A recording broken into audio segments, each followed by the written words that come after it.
Howdy folks, and welcome back for another Heads episode. In this episode we're going to be discussing the turbo yeast mash.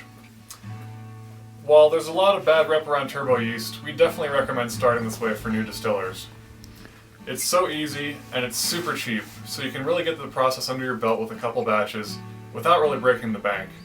And to be honest, I still use turbo yeast mashes, especially when I'm doing something like using one of my essences. Turbo yeast mashes are really pretty simple. You just mix sugar with water, add the yeast, let it ferment, and then you should be good to go with the distilling process. There's a couple optional extras that we can add in that we'll discuss later on in this video.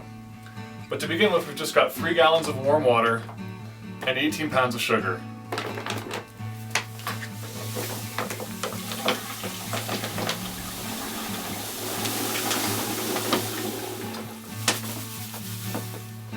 We add the sugar to the water and stir it all in.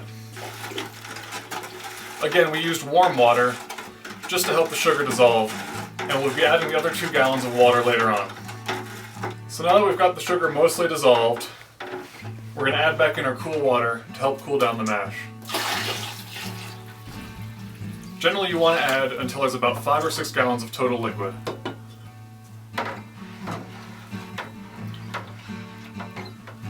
With all the sugar dissolved and the cool water added, it's just about lukewarm temperature, which should be fine to add your yeast. Cut open the yeast packet and pour the entire thing in. Give it a quick stir to mix the yeast in, put the lid on, and you should be ready for fermentation.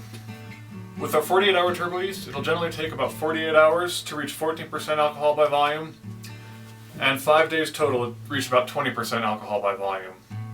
Generally you want to ferment it at a little bit warmer temperatures than you would a typical beer yeast or wine yeast, at 70 to 85 degrees Fahrenheit.